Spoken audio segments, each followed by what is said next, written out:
Bear Creek High School Honors U.S. Government, the Elastic Clause Notes.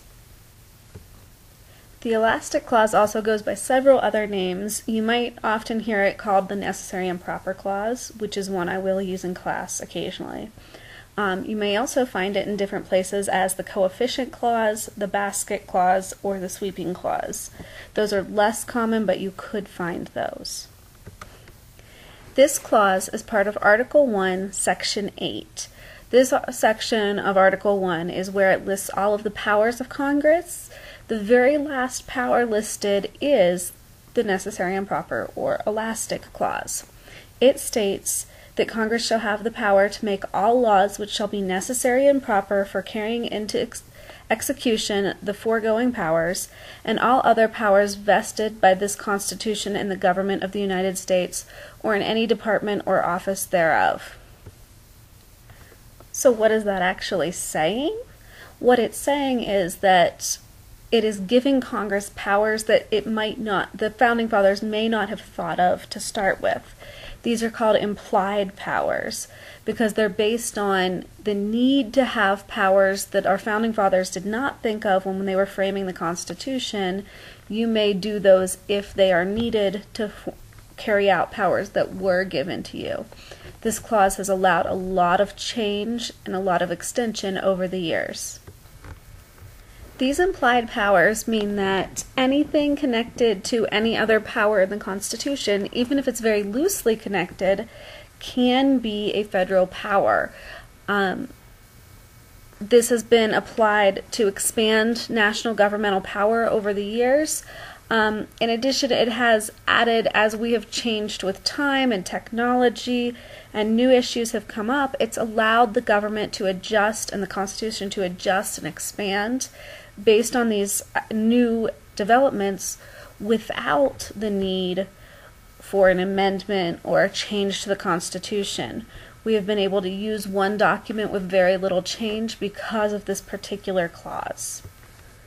So a few examples that fit the Elastic Clause and might help make this make a little bit more sense. The very first time it was used was actually in 1791, in this case McCulloch versus Maryland.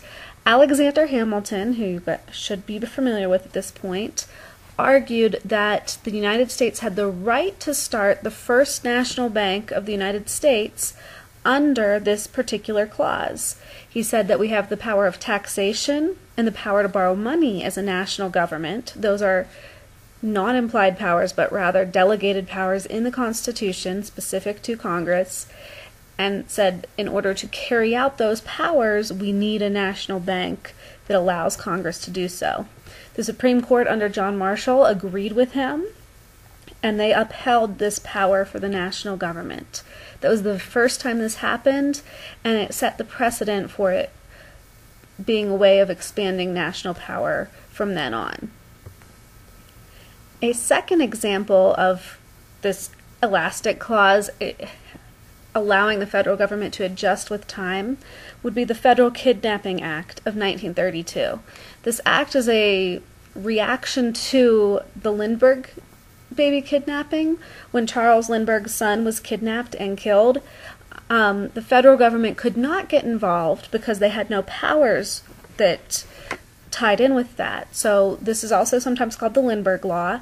In 1932, they passed this law and justified it along with the Commerce Clause of the Constitution, saying that any time a kidnapping suspect transports a kidnapping victim across state lines, it now becomes interstate commerce, or falls under the Commerce Clause, because it is between two states, as the Commerce Clause says the national government is in charge of.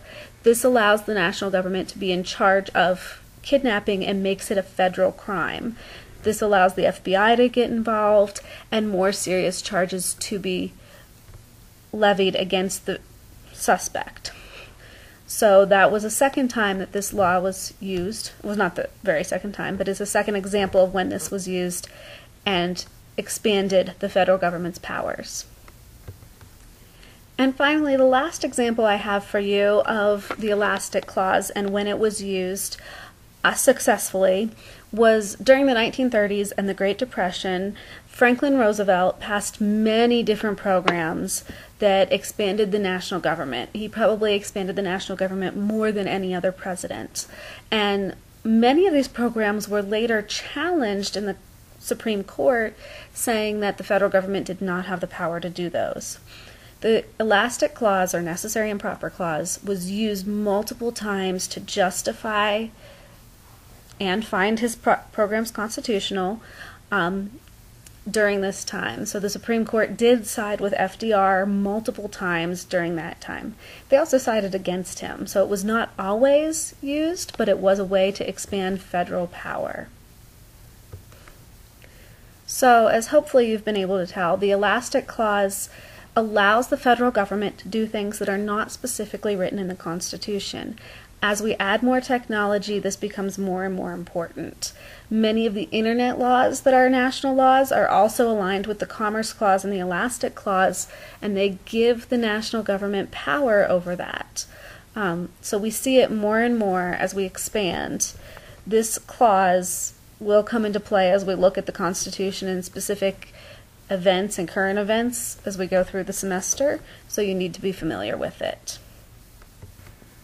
If you have any questions about this clause or any other clauses in the Constitution, make sure that you ask Ms. Richardson or Mr. Martinez for help. We'll see you tomorrow.